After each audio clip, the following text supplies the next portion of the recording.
Hi, and welcome back to I Completed 80s Music, with me, the 80s Mixtaper, and episode 12. For the uninitiated, in 2016 I set about on a quest to listen to every single UK chart entry for the whole of the 1980s.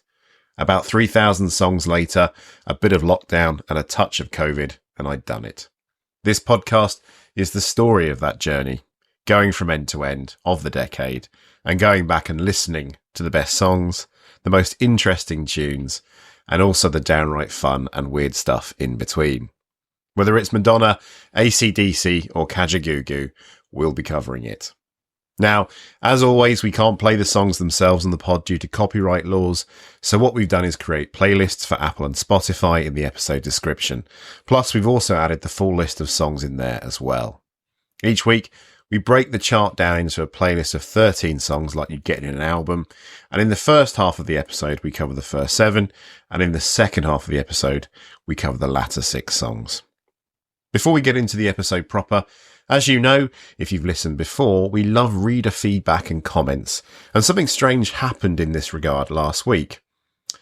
I usually get the occasional comment on the pod itself or on social media, be it TikTok or Instagram, but generally I have a small following on these platforms. Maybe a post gets somewhere between 10 views on a bad day to, I think, once I hit 700. But Joe Rogan has no reason to worry. Let's put it that way. Some likes, some comments. It makes you realise that initially with these things, you're kind of shouting into the void, and that the 80s is now very much history. It's a specific interest, if you will. I also don't have the tech chops to know what post is going to be a slow burner and what's going to, go off. And so it came as a bit of a surprise last week when I posted a 1-minute clip of Jonah Louie singing "You Will Always Find Me in the Kitchen at Parties" from Top of the Pops, specifically highlighting what a great song it was, but also pointing out that the late great singer Kirsty MacColl was one of his backing singers. Now, I chucked this up on TikTok, where I'd been getting about 300 views and some likes. But on this particular day, I only got 70 views. Hey-ho. However, over on Instagram, where I might get 120 views, something weird happened. A couple of people liked it, and then they reposted it. And the response got bigger and bigger and bigger, and my goodness, it's still going. That post, as of today, the 7th of February, has 77,000 views, 1,704 likes, 50 comments, and 34 reposts. Now, okay, like I say, I'm sure Joe Rogan isn't quivering in his bed. In the grand scheme of things, it's still small fry. But for me, it's been incredible. And I've gone from, in the space of a week, 900 followers on the gram to 1,349. And it's all down to the people who reposted that video and commented on Kirsty MacColl being a backing singer. So thank you very much to all of you lovely people. And also, if anyone who has the touch with social media can figure out why it worked, then I'd love to hear from you. And the email address is completed80s@aol.com. That's completed and then 80s for email. And you can find me on Instagram, Twitter and TikTok as the 80s Mixtaper. Now let's get back to the music. It's August 1980 and things are really beginning to heat up.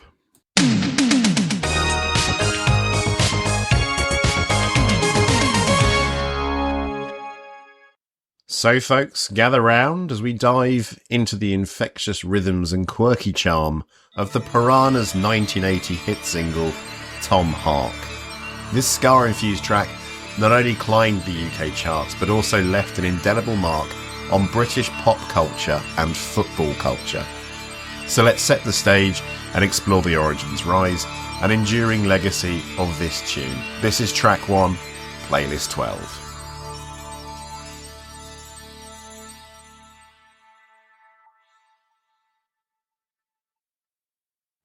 In the vibrant seaside town of Brighton, England, 1977, we witnessed the formation of a band that would soon make waves in the punk and ska scenes.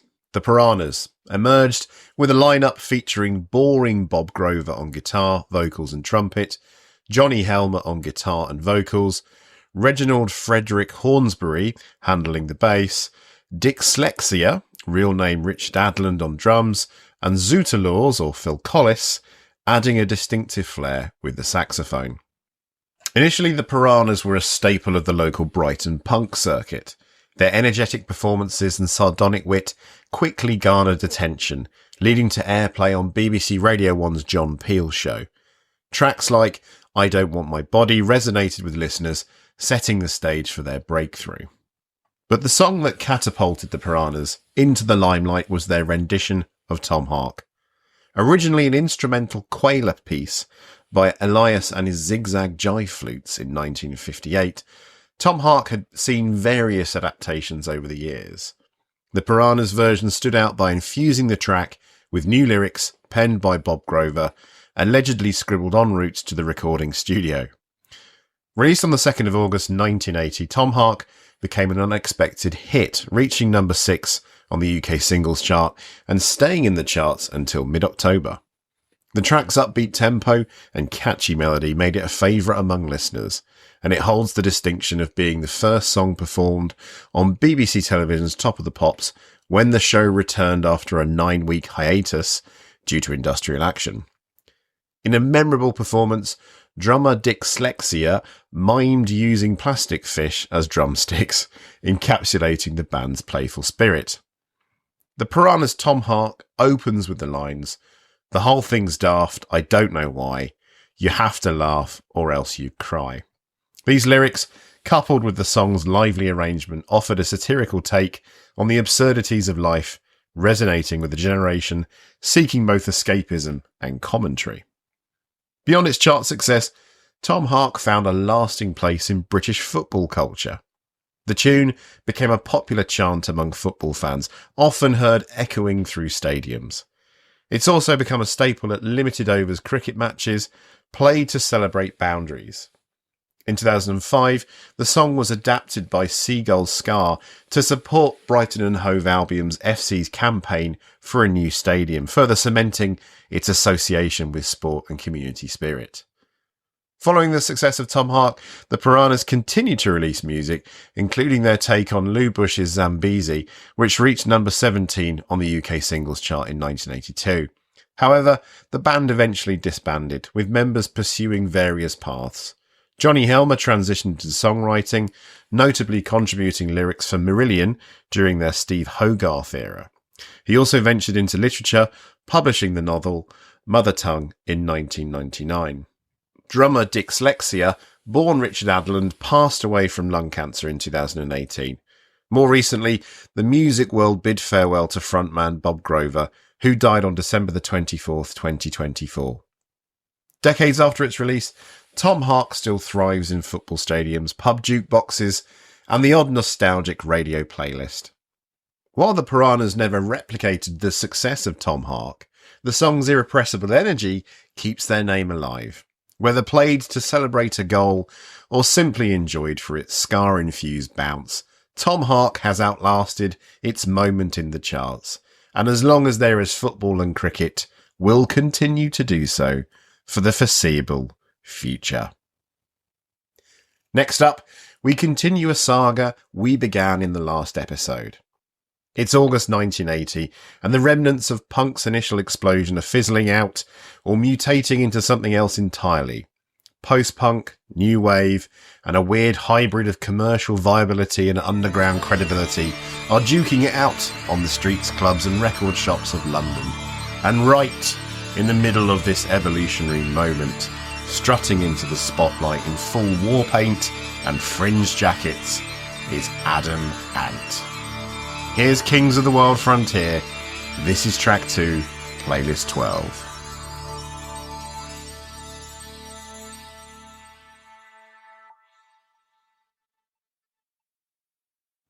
Before Adam and the Ants could cement themselves as the kings of this particular wild frontier, they had to be burned to the ground and reborn. So let's rewind to the beginning. Adam Ant, born Stuart Goddard, wasn't always the flamboyant, swashbuckling frontman of pop-infused tribal beats and spaghetti western aesthetics. In fact, the first incarnation of Adam and the Ants was a much darker, artier post-punk affair. Their debut album, Dirk Wears White Socks, in 1979, was angular, brooding, and full of off-kilter rhythms and jagged guitars. It earned them a cult following, but it wasn't exactly breaking the charts.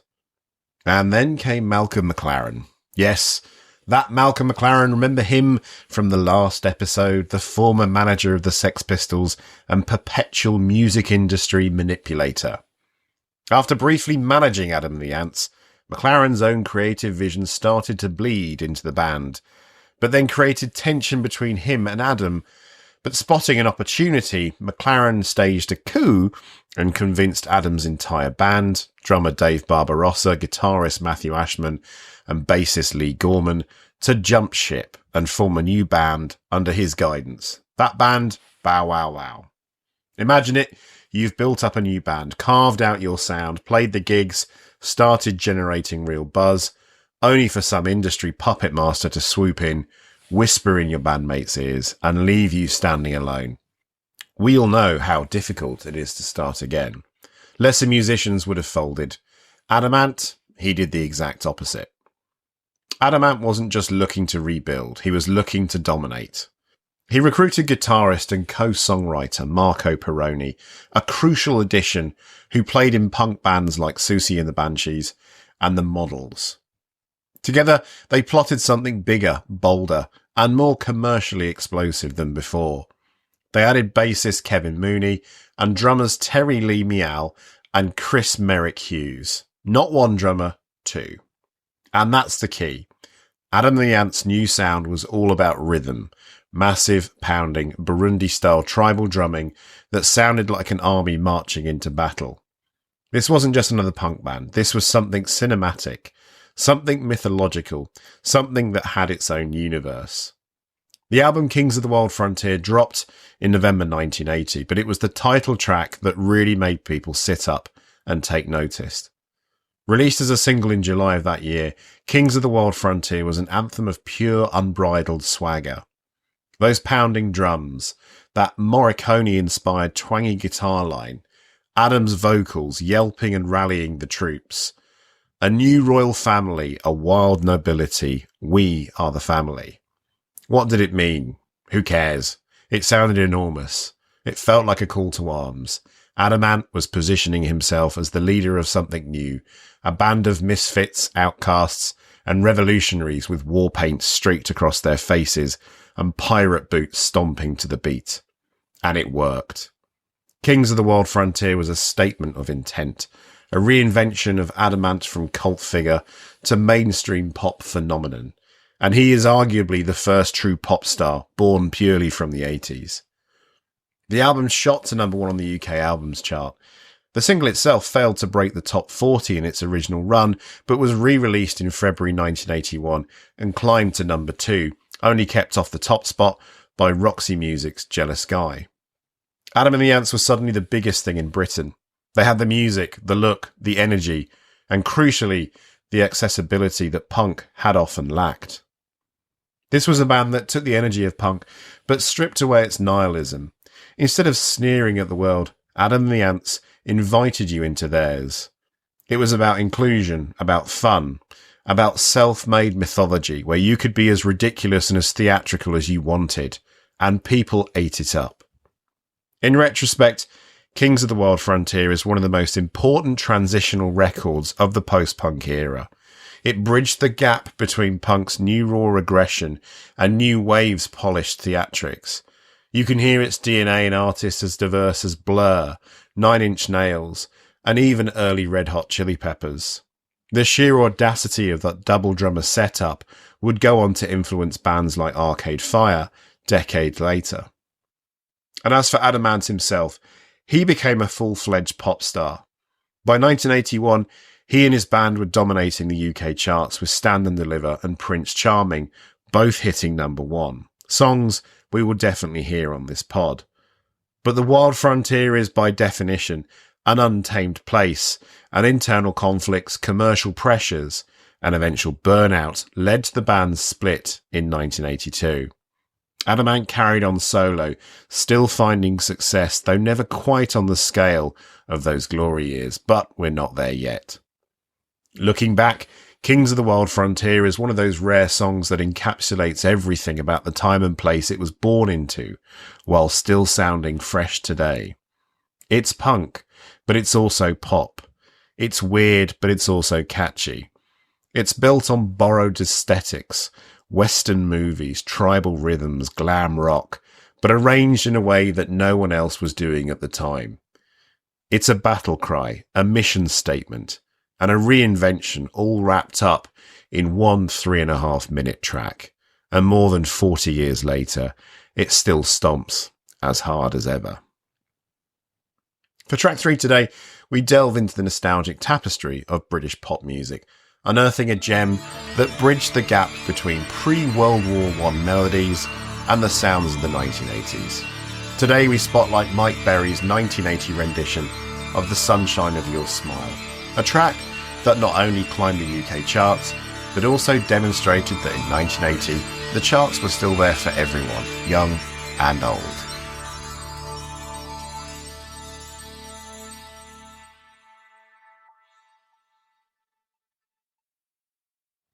Born Michael Hubert Bourne on September the 24th, 1942 in Northampton, England, Mike Berry's journey into the limelight began in the 1960s. Under the guidance of the enigmatic producer Joe Meek, Berry became a reasonable figure in the British rock and roll scene. His 1961 single, Tribute to Buddy Holly, not only paid homage to the late American rock and roll star, but also secured Berry's place in the UK singles chart, peaking at number 24. Throughout the 1960s, Berry released a series of singles, some of which made modest chart impressions. His 1963 hit, Don't You Think It's Time, reached number 6 on the UK singles chart, further cementing his status in the music industry.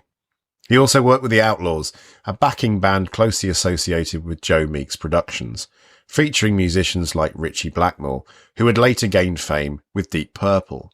However, as the decade waned, so did his presence in the music charts. Undeterred, Berry diversified his talents, venturing into acting.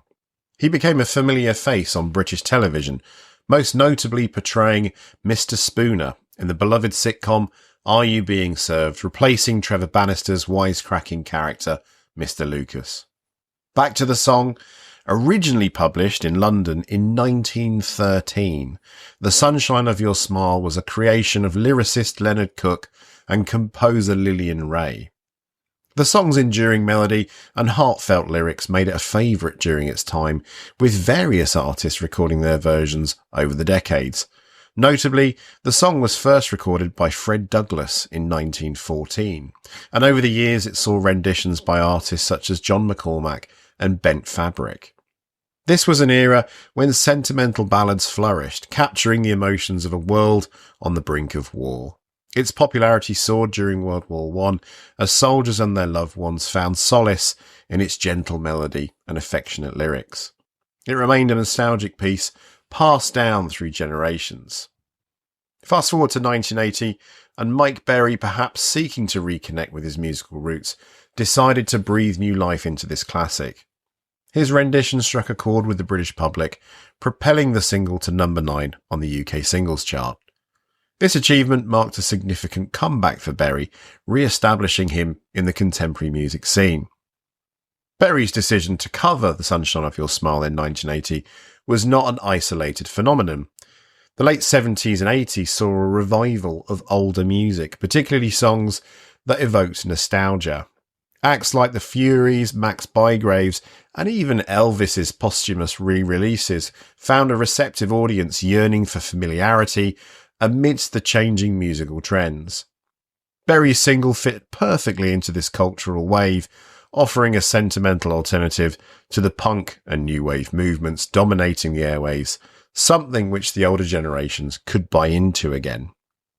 The production of Berry's version added a warm contemporary touch to the song without sacrificing its original charm. His smooth vocals, coupled with gentle orchestration, made it palatable for both older listeners who remembered the original and younger listeners discovering it for the first time. Mike Berry's successful revival of The Sunshine of Your Smile in 1980 serves as a reminder of his versatility as an artist. By bridging a melody from the early 20th century with the sensibilities of the 1980s, Berry not only honoured the song's origins, but also introduced it to a new generation.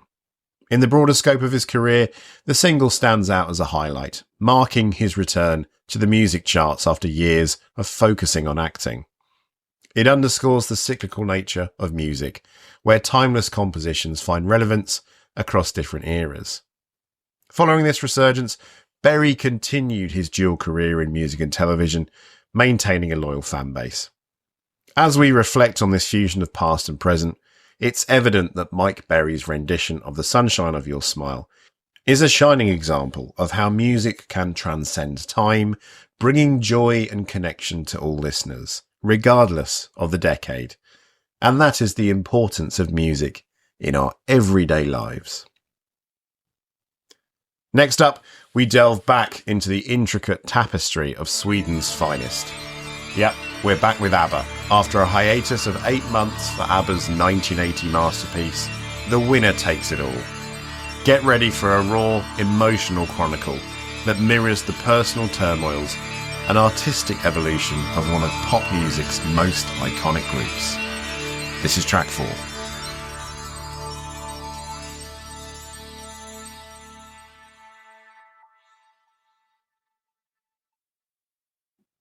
In literally the first episode of this pod, we met Abba, the Swedish disco powerhouses who won Eurovision with Waterloo and went on to have megastrophic success.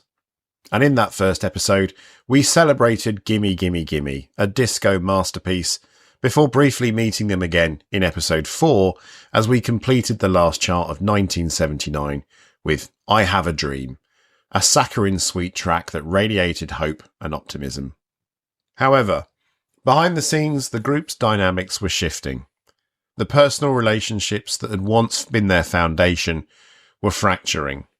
Agneta Folkskog and Bjorn Ulvaeus had finalised their divorce in 1979, and tensions were palpable. This period of personal upheaval set the stage for a profound transformation in their musical narrative. Amidst this backdrop, Bjorn Ulvaeus penned The Winner Takes It All. While he has maintained that the song is a work of fiction, the parallels to his own marital dissolution are unmistakable. Agneta, who delivered the poignant vocals, reflected on the song's creation. Quote, Bjorn wrote it about us after the breakdown of our marriage. The fact that he wrote it exactly when we divorced is touching, really. End quote. The song was released in July 1980 as the lead single from their album Super Trooper. It quickly ascended the charts, reaching number 1 in the UK and becoming one of ABBA's most successful hits. Its success was not just commercial but also critical, with many praising its emotional depth and maturity. The Winner Takes It All marked a significant departure from ABBA's earlier, more upbeat repertoire. The song's melancholic melody and introspective lyrics delved into themes of loss, regret, and often the harsh realities of love. Lines like, I was in your arms thinking I belonged there, encapsulate the vulnerability and introspection that permeate the track. This shift was indicative of ABBA's evolving artistry. They were no longer just the purveyors of catchy pop tunes. They had matured into storytellers who could convey complex emotions and narratives through their music. The album Super Trooper in 1980 marked a noticeable evolution in ABBA's sound, tone, and themes compared to their previous albums. While ABBA had always been known for their polished production, catchy melodies, and pristine harmonies, Super Trooper introduced a more mature, introspective, and occasionally melancholic approach, reflecting the personal and professional shifts within the band.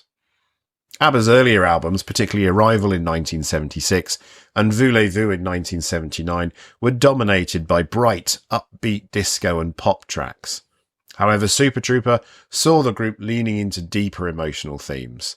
Songs like The Winner Takes It All and Our Last Summer explored heartbreak, nostalgia and regret, mirroring the band members' real-life struggles, especially the divorces of Bjorn and Agneta, and the impending separation of Benny and Frida. ABBA had embraced disco heavily in Voulez-Vous, an album that was heavily inspired by the global disco movement.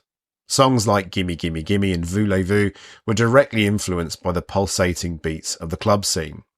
With Super Trooper, ABBA moved away from disco's high-energy feel in favour of a more layered and atmospheric sound, incorporating synth-pop, folk influences, and even hints at Europop balladry.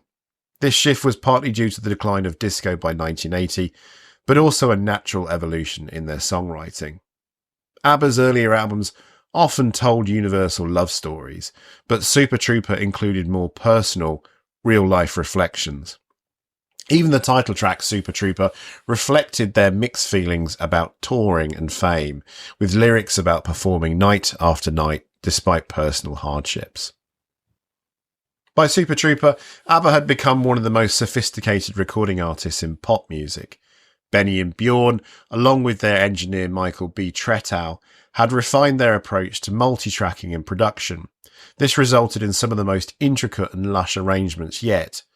Songs like Lay All Your Love on Me showcased their pioneering use of studio layering techniques, which would later influence artists in the synth pop and electronic genres. Another shift in Super Trooper was ABBA's self-awareness about their fame. The title track and songs like On and On and On hinted at their exhaustion from life in the public eye. This was a departure from the celebratory, glamorous attitude towards success heard in earlier albums. Super Trooper wasn't as drastically different as their final studio album, The Visitors, in 1981, which was much darker and politically tinged, but it was a clear step towards that direction. It retained ABBA's signature melodies and polished production, but carried a newfound depth and maturity. By shifting from dance floor hits to emotionally rich and reflective ballads, Super Trooper showcased ABBA at a crossroads, still pop giants, but becoming more introspective and preparing for the eventual end of their time together. Decades after its release, The Winner Takes It All remains one of ABBA's most beloved songs. Its enduring appeal lies in its raw honesty and the universal themes it touches upon. In reflecting on the song's legacy, Agneta noted, quote, "It was fantastic to do that song because I could put in such feeling. I didn't mind sharing it with the public. It didn't feel wrong. There is so much in that song," end quote. The Winner Takes It All stands as a testament to ABBA's ability to translate personal pain into universal art. For this reason alone, it must go into our 80s pantheon for its pure-at-heart songwriting. Now, ladies and gentlemen, it's late summer 1980, a time when pop radio was dominated by disco's dying gasps, the rise of new wave, and the birth of rap. Blondie was riding high with Call Me. Queen was about to reinvent themselves with Another One Bites the Dust.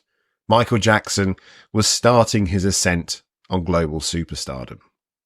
And amidst all of this, one of the most legendary voices in American music, a man whose career had already spanned nearly 40 years, released what would become one of his most iconic songs, and his only major charting release of the 80s. Folks, go to the top of your stairs, put this next song on, and walk down those stairs, slowly kicking as you go. Top hats at a jaunty angle are optional. It's the chairman of the board. This is Frank Sinatra, and the theme from New York, New York. Track 5, playlist 12.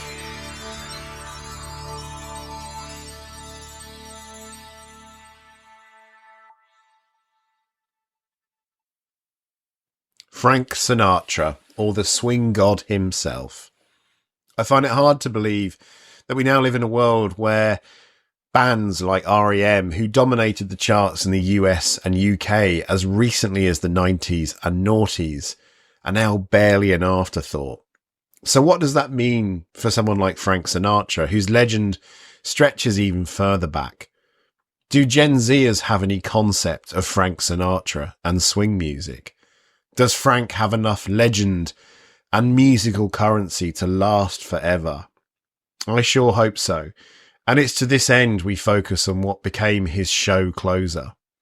Frank Sinatra's theme from New York, New York was a declaration, a victory march, an anthem that would become inseparable from the very city it celebrated. The song, in Sinatra's hands, transcended its original purpose and became something more, a rallying cry for dreamers, an eternal toast to ambition, and a soundtrack for New York City itself. Before Sinatra made the song famous, And this shocked even me. Theme from New York, New York was originally recorded by Liza Minnelli, of all people, for Martin Scorsese's 1977 film, New York, New York, starring Minnelli and Robert De Niro. The song was composed by John Kander and Fred Ebb, the legendary duo behind Cabaret and Chicago. Liza performed the song in the movie as her character Francine Evans, a jazz singer with dreams of making it big in the Big Apple. Minnelli's version was grand, theatrical, and filmed with Broadway bravado. A show-stopping performance designed for the stage. But despite its musical power, the film itself was not a major success.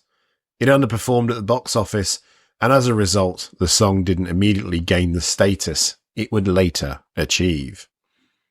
Enter Frank Sinatra, who by the late 1970s was already a living legend. He had already retired once, famously announcing his departure from show business in 1971, only to stage a triumphant comeback a few years later. By 1978, Sinatra was introduced to Minnelli's song and started performing it live, and his fans went wild for it. Recognizing its potential, he decided to record it as a studio track, making it his own in a way that only Sinatra could. In 1980, Sinatra included the song on his triple album project, Trilogy, Past, Present, Future, a sprawling and ambitious collection that revisited his past classics, tackled contemporary hits, and even ventured into experimental, futuristic compositions.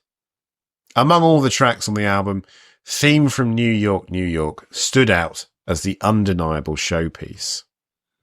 Frank Sinatra didn't just sing songs, he embodied them. He took lyrics and infused them with a lifetime of experience, charm, booze, women, and sheer bravado. When he recorded Theme from New York, New York, he wasn't just covering a song from a 1977 film, he was claiming it. Sinatra made a few notable lyrical changes that gave the song more punch. In Liza Minnelli's original version, the lyric went, "If I can make it there, I'll make it anywhere. Come on through." Sinatra changed it to, "If I can make it there, I'll make it anywhere. It's up to you, New York, New York." That slight lyrical tweak made the song feel more personal, more powerful. Sinatra also added a swaggering emphasis to the phrase "A number one" during the climax, giving the song an unmistakable signature and putting New York in the spotlight as the premier city of choice. Sinatra's version of Theme from New York, New York was released as a single in April 1980, and while it wasn't an instant chart topper, it had remarkable longevity. In the United States, the song peaked at number 32 on the Billboard Hot 100, but it gained even greater popularity on the Adult Contemporary chart, where it reached number 10. In the United Kingdom, the song initially reached number 59 in 1980, but it was reissued in 1986, soaring to number 4 on the UK singles chart. Though Sinatra had bigger hits in his heyday, this was his defining song of the 1980s, ensuring that even in a new musical era, the chairman of the board was still a force to be reckoned with. By the early 1980s, Theme from New York, New York had become New York City's unofficial theme song. It had become an institution.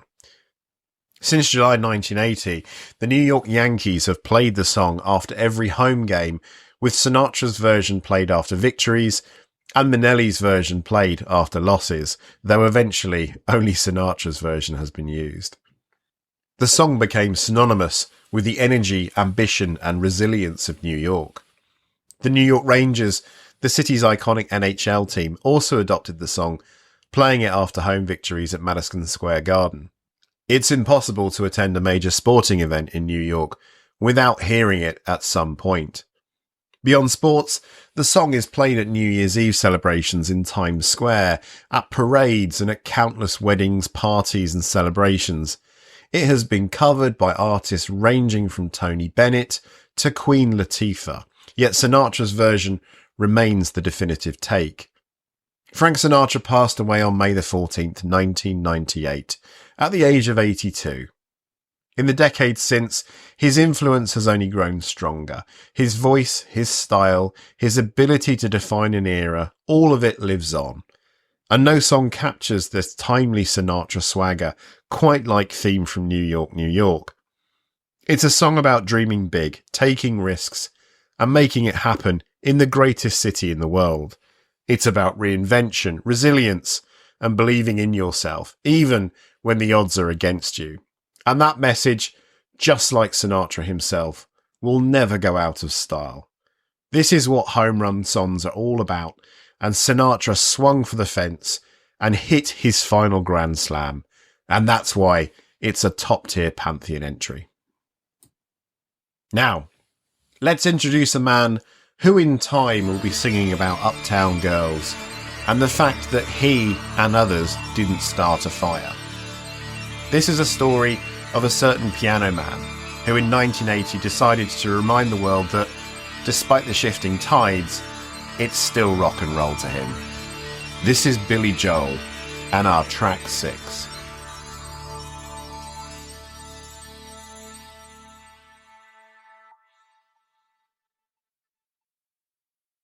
In 1980, Billy Joel released It's Still Rock and Roll to Me, a track that would become his first #1 hit on the Billboard Hot 100, holding the top spot for 2 weeks in July of that year. The song, featured on his album Glass Houses, is a spirited retort to the critics and industry pundits who were quick to pigeonhole his music as adult contemporary or middle-of-the-road pop. Joel, ever the musical chameleon, penned this tune to assert that the essence of rock and roll remains unchanged, even as trends come and go. Born William Martin Joel on May the 9th, 1949 in the Bronx, New York, Billy's early life was steeped in music. He began piano lessons at the tender age of 4, a decision that would lay the foundation for his prolific career.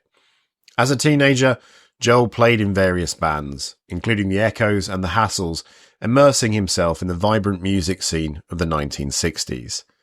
In 1969, he formed the duo Attila with drummer John Small, but their venture was short-lived. Undeterred, Joel embarked on a solo journey, releasing his debut album Cold Spring Harbor in 1971. However, it was his 1973 album Piano Man that catapulted him into the limelight. This title track, a semi-autobiographical recounting of his experiences playing in a piano bar, resonated with many and earned him the enduring nickname The Piano Man. Subsequent albums like The Stranger in 1977 and 52nd Street in 1978 solidified his status as a formidable songwriter and performer, yielding hits like Just the Way You Are, Moving Out and My Life. By the time Glass Houses was released in 1980, the musical landscape was shifting. New wave and punk were gaining prominence, and there was a palpable tension between the old guard and the new. Joel, with his finger ever on the pulse, addressed this head on with It's Still Rock and Roll to Me. The song critiques the fickle nature of musical trends and the industry's obsession with the next big thing. Lines like, "What's the matter with the clothes I'm wearing? Can't you tell that your tie's too wide?" And "Everyone's talking about the new sound funny, but it's still rock and roll to me," underscore his message that despite the changing aesthetics, the core of the music remains unchanged. Musically, It's Still Rock and Roll to Me strips things down to the basics. It clocks in at just under 3 minutes, making it concise and punchy. The song's arrangement draws inspiration from early rock and roll, particularly rockabilly, with a walking bass line and tight syncopated drumming. The raw guitar tones played by David Brown and Russell Javers lend it an edgier sound compared to some of Joel's previous work. The saxophone solo by Richie Kanata, a hallmark of classic rock and roll, punctuates the song with a brash, no-nonsense energy, reinforcing Joel's argument that rock and roll's core elements are timeless. In 1980, rock music was facing an identity crisis. The rise of punk and new wave, led by acts like The Clash, The Ramones and Blondie, was pushing against the bloated, excessive nature of 70s arena rock and prog rock. At the same time, disco had left its imprint and pop music was evolving with the emergence of synth-heavy sounds. Joel, who had achieved immense success in the late 70s, was now being viewed as an artist at risk of being left behind. It's Still Rock and Roll to Me was Joel's response to this shift in culture. He wasn't rejecting change outright. He had no problem incorporating new elements into his sound, but he was resisting the idea that he had to conform to trends to stay relevant. The song played with the anxieties of both musicians and fans who felt their favourite artists were being pressured to chase the latest fad rather than staying true to their roots. Upon release, the song divided critics. Some praised Joel's tongue-in-cheek take on the music industry's fickleness, while others felt he was being overly dismissive of new genres. Rolling Stone was somewhat ambivalent, acknowledging the song's catchiness, but questioning whether Joel was truly rebelling or simply cashing in on nostalgia. Nevertheless, audiences loved it. The song quickly climbed the charts and became one of his signature tracks. In the United Kingdom, It's Still Rock and Roll to Me reached number 14 on the chart, marking one of Joel's notable entries into the UK music scene. Over the decades, It's Still Rock and Roll to Me has remained a staple of his live performances. He often delivers it with the same sneering attitude he had in 1980, underscoring its timeless message. In later years, he's occasionally introduced the song with a knowing smirk, acknowledging that even decades later, critics still love to predict the death of rock and roll. The song has been covered and parodied numerous times. Notably, Weird Al Yankovic recorded a parody titled It's Still Billy Joel to Me in 1980, which humorously dissected Joel's own career. While Yankovic's version was never officially released, it's become a cult favourite among his fans. Billy Joel's contributions to music have been monumental. He has sold over 150 million records worldwide, making him one of the best-selling music artists of all time. His accolades include 6 Grammy Awards, a Tony Award, and inductions into both the Songwriters Hall of Fame and the Rock and Roll Hall of Fame. His monthly residency at Madison Square Garden, which began in January 2014, became a testament to his enduring appeal, culminating in his 150th concert at the iconic venue in July 2024. It's Still Rock and Roll to Me remains a defining moment in Joel's discography, a song that encapsulates his defiance against being typecast and his unwavering belief in the timelessness of rock and roll. As trends ebb and flow, Joel's message rings true. The heart of music remains undeterred and unchanging.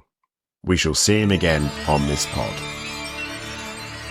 Track 7, our final song today, and we're back with The Clash, a band we haven't seen since episode 2.5, with their end of a decade defining anthem, London Calling.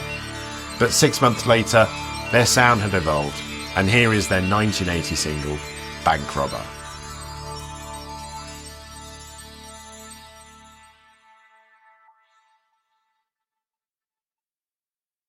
Following the December 1979 release of their seminal album London Calling, The Clash were riding a wave of critical acclaim. This double album showcased their evolution from pure punk to a more eclectic mix, incorporating elements of ska, jazz, rockabilly and reggae. Emboldened by this success, the band conceived an ambitious plan to release a new single every month throughout 1980. However, CBS Records, their label, was less enthusiastic about this unconventional strategy. In the end, only one single emerged that year, the enigmatic Bank Robber. The recording sessions for Bank Robber took place on January the 1st and 2nd, 1980, at Pluto Studios in Manchester. The band was joined by Jamaican reggae artist and producer Mikey Dread, who had been touring with them as an opening act. Dread's influence is palpable in the track's reggae-infused sound, a testament to The Clash's willingness to explore and integrate diverse musical styles. The song tells a story of a young man reflecting on his father's life as a bank robber. My daddy was a bank robber, but he never hurt nobody. He just lived to live that way, and he loved to steal your money. While Joe Strummer delivered these lyrics, it's interesting to note that the narrative may have actually had roots closer to the band than one might assume. Mick Jones, the band's lead guitarist, once remarked, "I think my dad was a bank robber's assistant. There was talk of him driving getaway cars. He was a cab driver, but he drove for other people." Upon its release, Bank Robber reached number 12 in the UK singles chart, marking a significant achievement for the band. However, their refusal to appear on the popular television show Top of the Pops led to an unconventional promotion. The show's dance troupe Legs & Co. performed a routine to the song, donning masks and hats reminiscent of classic bank robbers. This quirky interpretation added to the song's mystique and highlighted the Clash's complex relationship with mainstream media. The music video for Bank Robber further cemented its place in punk lore. Directed by Don Letts, the low-budget video features the band recording in the studio, interspersed with scenes of their roadies, Baker and Johnny Green, executing a bank heist in Lewisham. During filming, the duo, clad in bandanas and trench coats, were mistaken for actual criminals and briefly detained by the local police.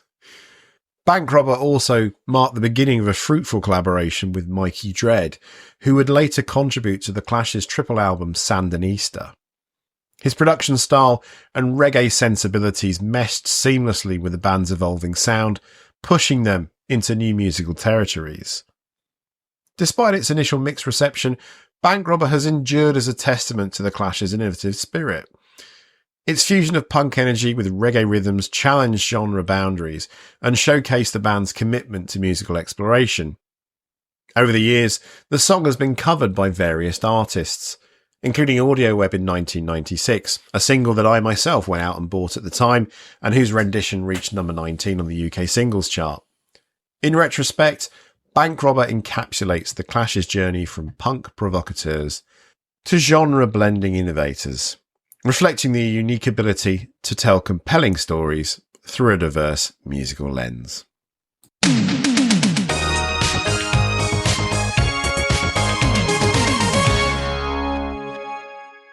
That's it for this episode, but join us next time for the second half of Playlist 12, where we're digging down deep in the record bins and pulling out some Hazel O'Connor, fixing our split ends, starting again with the Jam, meeting Level 42, flying away with Randy Crawford, and reinventing himself for the 11th time, and the new decade will be a certain Mr. David Bowie. If you get the chance, please do subscribe to the pod on your platform of choice, and do drop us a line on social media. But until next time, have a great week. Take care.